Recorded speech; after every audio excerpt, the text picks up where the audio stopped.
مجوزہ آئینی ترامیم کی تفصیلات سامنے آ گئی۔ ذرائع کے مطابق مجوزہ آئینی ترامیم میں 22 سے زائد شقیں شامل ہیں۔ بلوچستان اسمبلی کی نمائندگی میں اضافے کی ترمیم بھی شامل ہے۔ بلوچستان اسمبلی کی سیٹیں 65 سے بڑھا کر 81 کرنے کی تجویز پیش کی گئی ہے۔ اسی بارے مزید بات کریں گے اویس کیانی سے۔ اویس، یہ جو مجوزہ آئینی ترامیم کی تفصیلات سامنے آئی ہیں، اس بارے میں بھی بتائیے۔ دیکھیں، اس میں 63A 184 185 186 اور 51 175 اور 187 بھی چیزیں ہیں، اس میں ترمیم جو ہے وہ شامل ہیں۔ بلوچستان اسمبلی کی نمائندگی کا معاملہ اس میں شامل ہے۔ اس کی جو سیٹیں ہیں جو 65 سے 81 کرنے کی تجویز شامل ہے۔ 63 میں ترمیم جو ہے وہ بھی اس میں جو ہے وہ کی جائے گی۔ منعرف اراکین کا ووٹ آرٹیکل 63 میں ترمیم بھی اس میں شامل ہے، جس میں پہلے یہ تھا، جو پہلے جس حالت میں تھا آرٹیکل 63، اس کو جو ہے بیسیکلی اسی کنڈیشن میں لایا جائے گا جس میں ووٹ تو کاؤنٹ ہوگا، جو کہ اب ترمیم کے بعد یہ بات کی گئی تھی کہ وہ ووٹ بھی کاؤنٹ جو ہے وہ نہیں ہوگا۔ اس طرح آئینی عدالت کے فیصلے پر جو ہے اپیل کا معاملات بھی اس میں جو ہے وہ شامل ہیں۔ صرف وہی آئینی عدالت یہ سن سکے کہ 181 میں بھی ترمیم کیے جانے کا امکان ہے۔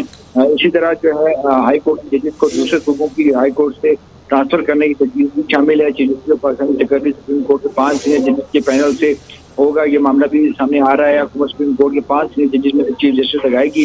آئینی عدالت کے باقی 4 ججز بھی حکومت تعینات کرے گا، اور اس سے سپریم کورٹ اور ہائی کورٹ کے ججز کی تعیناتی کے لیے جوڈیشل کمیشن اور پارلیمانی کمیٹی کو اکٹھا جو ہے وہ کیا جائے گا۔ اس طرح دیگر امور جو ہے وہ ٹھیک ہے، مجوزہ آئینی ترمیم میں 22 سے زائد شقیں شامل ہیں۔ اویس کیانی ہمیں اپڈیٹ کر رہے تھے۔ اویس، آپ کا بہت شکریہ۔ اب آپ کو بتائیں کہ آئینی ترمیم کے لیے نمبر پورے ہیں۔ رانا ثناء اللہ کا دعویٰ، کہتے ہیں آئینی ترمیم کے لیے 224 ارکان کی حمایت درکار ہے۔ اس وقت 223 اور 225 میں مائنس پلس ہو رہا ہے۔ رانا ثناء اللہ نے اگلے 4 گھنٹے اہم قرار دیے ہیں۔ مزید جانتے ہیں ہمارے نمائندے اویس کیانی سے، جو اس وقت رانا ثناء اللہ کے ساتھ موجود ہیں۔ جی بتائیے گا اویس، کیا کہتے ہیں رانا ثناء اللہ؟ جی بالکل، اس وقت ہمارے ساتھ رانا ثناء اللہ صاحب موجود ہیں۔ بہت شکریہ رانا صاحب۔ یہ بتائیں کہ بہت ہی ایک جو ہے یہ 2-3 گھنٹے جو ہیں بہت ہی اہمیت کے حامل ہیں، تو کیا سمجھتے ہیں حکومت اپنی مکمل تیاری میں ہے؟ اور اب چونکہ کیبنٹ کا بھی ٹائم جو ہے دوبارہ سے ری شیڈیول نہیں ہوا، اور ہم دیکھ رہے ہیں کہ خصوصی کمیٹی کا بھی اجلاس ہو رہا ہے۔